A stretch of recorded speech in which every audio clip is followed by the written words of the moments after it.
Okay, so today, this is my new car. No one's seen it. It's a 98 Accord Coupe. It's got,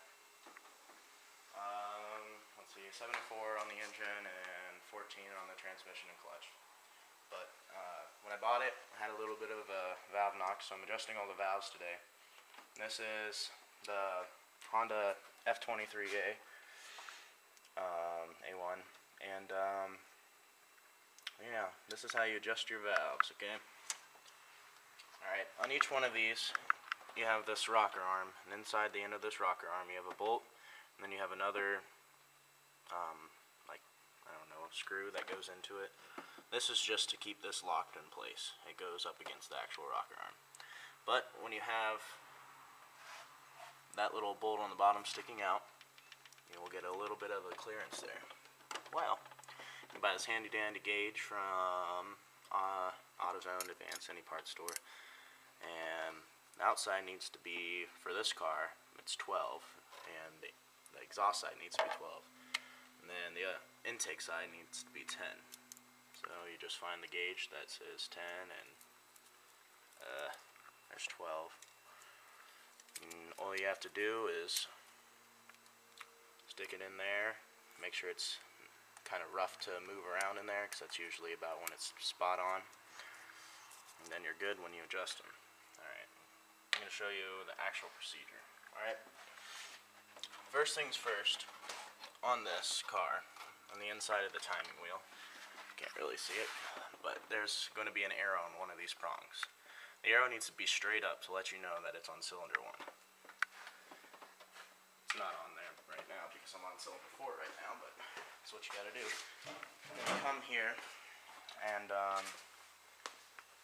you have this nice little, Honda thinks of everything. You got this little pin that goes through here, straight to the crankshaft pulley.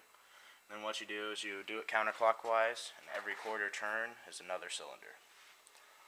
So once you finish working on the cylinder, just turn it a corner turn counterclockwise, and you're to your next cylinder. So that's how you figure out which cylinder it needs to be on. So right now I'm on 4, and it's pretty easy. You also need to know the firing order. This one's 1, 3, 4, 2. So when you do that, just know that when you do that next turn, you started off on 1, now you're going to move to 3. Next turn you're going to move to 4. Next turn you're going to go to 2. So that's how you do that. And then also, common sense stuff.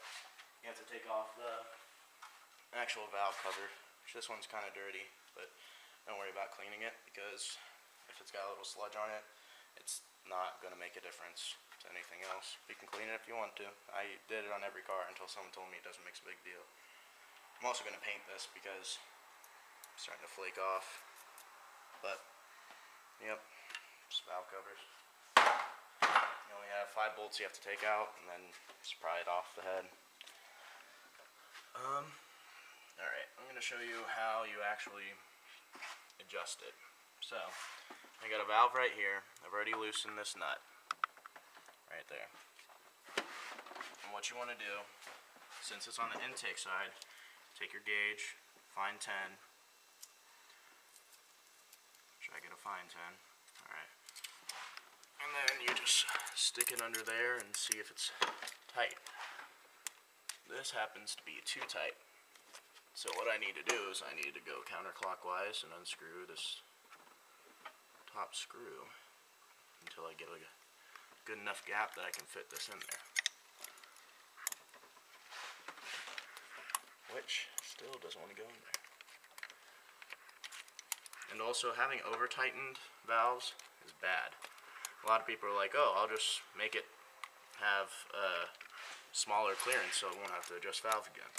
Well, that ends up costing you money because you'll probably burn up a valve. It's happened before. So, you just keep on adjusting it until you get a nice, good slide under there. Man, this thing is nuts.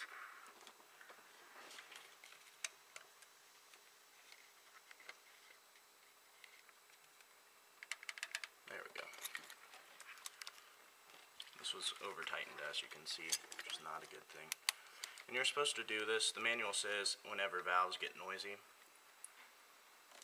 And in all reality, you should probably check it like every 80,000 miles or so. That's what it said on a blog. And since this engine's almost 80,000, I was like, yeah, might as well. And then all you do is you stick this over your screwdriver so you can get down in there. You hold that top screw to where you need it to be, and then all you do is tighten it back up. And once you tighten it back up, you've adjusted that valve, and it's going to stay like that for a long time. And you just want to make it snug. You don't want to over tighten it, because the whole point of adjusting valves is to the whole point of adjusting valves is because there's going to be a little bit of leeway there for them to adjust themselves, so you don't end up doing damage. These move really, really fast, and most people don't realize that. But the whole point is to have some leeway so you can adjust them later. And that's how you change your valves. Ooh. It's a crappy job, just letting you know.